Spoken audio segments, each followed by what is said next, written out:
Senate Republicans are rejecting the DOJ's $1.8 billion so-called anti-weaponization fund. GOP lawmakers met with Acting Attorney General Todd Blanche yesterday for a contentious 2-hour meeting to discuss the money. Sources described the talk to Semaphore as a, quote, S-show. What does that mean, Jonathan Lemire? I've never heard it before. S-show? Yeah. I'll have to look it up. If Joe was here, he'd say it. He would say it, yeah. So following the S-show meeting, several Senate Republicans spoke publicly against the fund. Senator Lisa Murkowski of Alaska said the White House dropped a bomb with the plan. Former Majority Leader Mitch McConnell called it utterly stupid, morally wrong in a statement to Punchbowl News. And you know what they say, Lemire. When you've lost Ron Johnson. It takes a lot to lose Ron Johnson. When you've lost Ron Johnson, you might have lost the room, right? You might have lost the room. I'm thinking. So Senator Ron Johnson called the fund, quote, a galactic blunder. The discontent with the fund was so strong among Republicans that some signaled they would be willing to cross the aisle to support Democratic amendments aimed at blocking it. That possibility derailed the day's entire schedule, forcing Republican leadership to scrap all planned votes on their reconciliation package and send lawmakers home early ahead of the Memorial Day weekend. Well, good for them. Yeah. I mean, nothing bad to say about that. The Senate will now have a week-long recess, Willie, before coming back to Washington. Yeah, if you can't clear this hurdle, then you should really look in the mirror, and at least some Republicans have done that. Mika, even Tommy Tuberville, the senator from Alabama, called it a curveball. Not necessarily critical, but he didn't necessarily like seeing what he said. It's a curveball. Let's bring in senior congressional reporter for Punchbowl News, Andrew Desiderio. He's out with new reporting this morning on Senate Republicans' Trump breaking point, as he puts it. Andrew, good morning. You've been all over this story, taking us inside this meeting yesterday. Some of the quotes we just read there were from your reporting. So I can't remember. We were struggling this morning to remember the last time we heard of 25 Republicans crossing Donald Trump on anything. So why was this the red line for so many of them? Not just 25 crossing him, but actually doing so in one of these private meetings. I mean, usually when Senate Republicans have their lunch meetings, it's like 6 or 8 members who will speak up, sometimes give a pitch about something they're working on.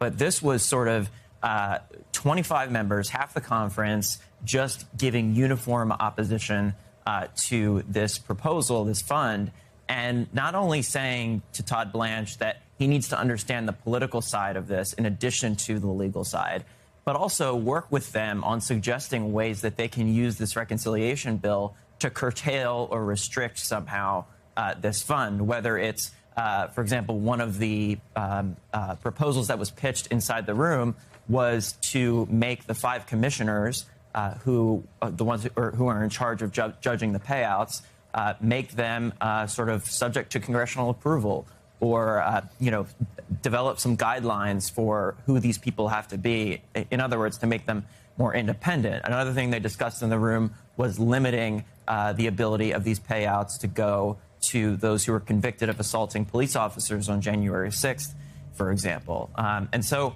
look, this was a moment where Senate Republicans feel like, combined with Donald Trump's really low approval ratings right now, and the fact that he seems to be engaging in a campaign of self-sabotage against his own majorities on Capitol Hill, where they feel like they need to flash some independence from him and, use some muscle and push back. And it's one of those very rare moments. We don't see it very often, obviously. And they're finding it difficult to do so. And I think part of the reason why is because the president is so emboldened with some of his victories lately in these primaries. For example, he toppled Senator Bill Cassidy. He toppled Congressman Thomas Massie. And he's about to probably topple Senator John Cornyn in next Tuesday's runoff against Ken Paxton. And it really was just a thumb in the nose of Senate Republican leaders, especially John Thune, who's been pushing Donald Trump, by the way, for over a year to endorse John Cornyn. And his super PAC, John Thune's super PAC, has spent $90 million to prop up John Cornyn.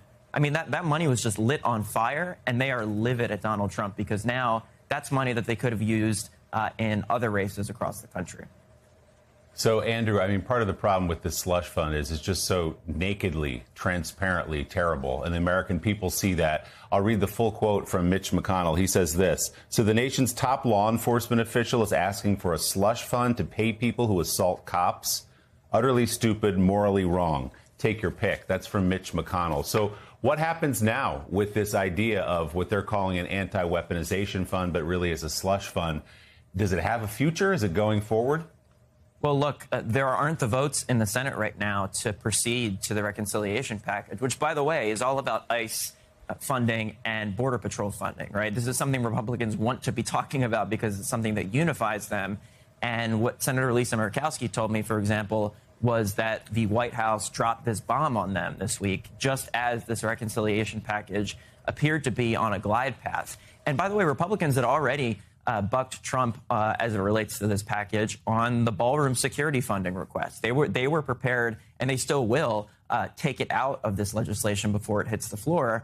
But the reality is they don't have 50 votes to proceed, and actually there are 60 votes for an amendment that would really restrict this fund. And that's why Senate Republican leadership decided that they needed to get ahead of it so that Democrats don't put an amendment on the floor during the vote-a-rama and force their vulnerable members to have to vote for it, essentially, and handing the keys of the Senate over to the Democrats and letting them decide how this fund is being restricted. Now, I think there's a lot of bipartisan agreement, so I don't know that Democrats and Republicans would necessarily write this a different way. But what John Thune told me yesterday was that the administration needs to help them on this, right? In other words, you got us into this mess. You need to help us get out of it. A rare and significant fracture emerged within Senate Republican ranks this week as roughly half the conference broke from the White House in unusually direct and forceful terms. The Flashpoint, a proposed $1.8 billion Department of Justice fund, officially described as an anti-weaponization initiative, but widely characterized by critics on both sides of the aisle as a slush fund with little accountability or oversight. The tension boiled over during a closed-door 2-hour meeting between GOP lawmakers and senior administration officials in the House of Representatives. By all accounts, the gathering was deeply contentious. Sources who spoke to Semaphore described the session bluntly, and the description left little ambiguity about how lawmakers felt walking out of that room. What followed was a remarkable cascade of public criticism from within the president's own party. Senator Lisa Murkowski of Alaska said the White House had effectively dropped a bomb on Republican efforts just as a separate reconciliation package appeared to be gaining momentum. Former Senate Majority Leader Mitch McConnell was sharper still, issuing a statement to Punchbowl News calling the proposal utterly stupid and morally wrong, questioning aloud why the nation's top law enforcement agency would request a fund to compensate individuals who assaulted police officers. Even Senator Ron Johnson of Wisconsin, one of the chamber's most reliably loyal Trump supporters, labeled the proposal a galactic Democratic blunder, a characterization that, for many observers, signaled just how broadly the discontent had spread. Inside the private conference meeting, approximately 25 Republican senators, half the caucus, voiced opposition to the fund. According to reporting by Punchbowl News senior congressional reporter Andrew Desiderio, lawmakers pressed administration official Todd Blanche to understand not just the legal dimensions of the proposal, but its severe political consequences. Senators floated potential amendments, including making the 5 commissioners overseeing fund payouts subject to congressional approval, establishing clearer independence standards, and explicitly restricting compensation to those convicted of assaulting law enforcement during the January 6th Capitol breach. The fallout was immediate and operationally significant. Senate Republican leadership, fearing that Democrats could force vulnerable members into politically damaging votes during a floor amendment process, scrapped all planned votes on the reconciliation package entirely and sent lawmakers home ahead of the Memorial Day recess. The Senate will be out for a full week before returning to Washington.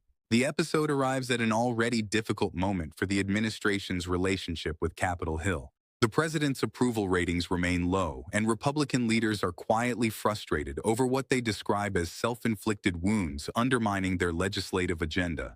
Majority Leader John Thune, whose super PAC reportedly spent $90 million supporting Senator John Cornyn ahead of a primary runoff he is now expected to lose to Ken Paxton, told reporters plainly the administration created this problem and now needs to help solve it. Whether the fund survives in any form remains unclear, but for now, the votes to advance the reconciliation package simply are not there.